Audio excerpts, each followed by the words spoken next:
It is a holiday weekend, but forget the beach. The place to be is in the Midstate Stadiums for week 2 of high school football season. We'll go one-on-one with the winning coach in the Little Brown Jug game, a rivalry that dates back to the 1950s. And first-time head coaches looking for their first wins of the season. 45 minutes of high school football coming at you. The 27th season of Friday Night Football, week 2, starts right now.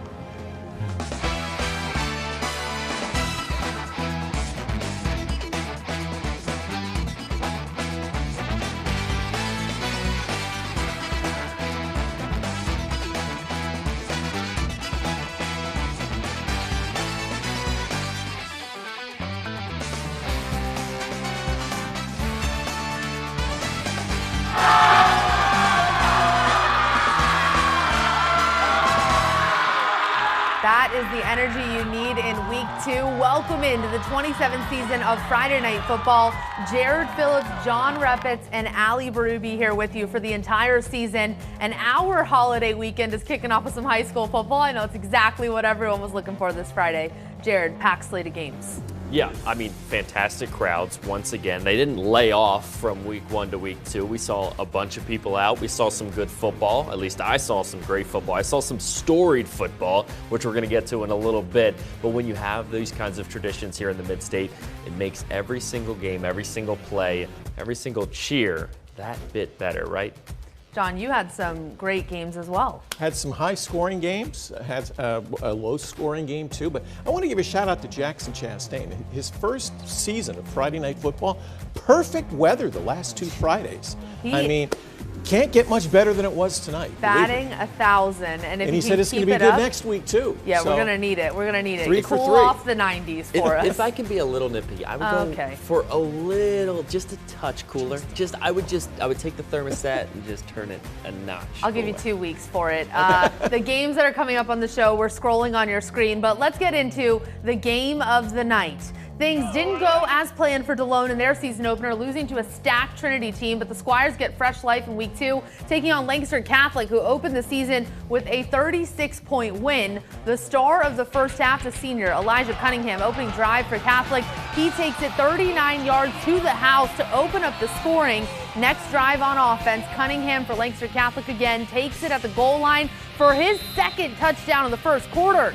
DeLone Catholic looking for a response on offense, but the pass is going to be picked off by Colton Hegener. Back on offense, it's Cunningham again, 18 yards for his 3rd touchdown in the first half. Lancaster Catholic goes on to win 28-21.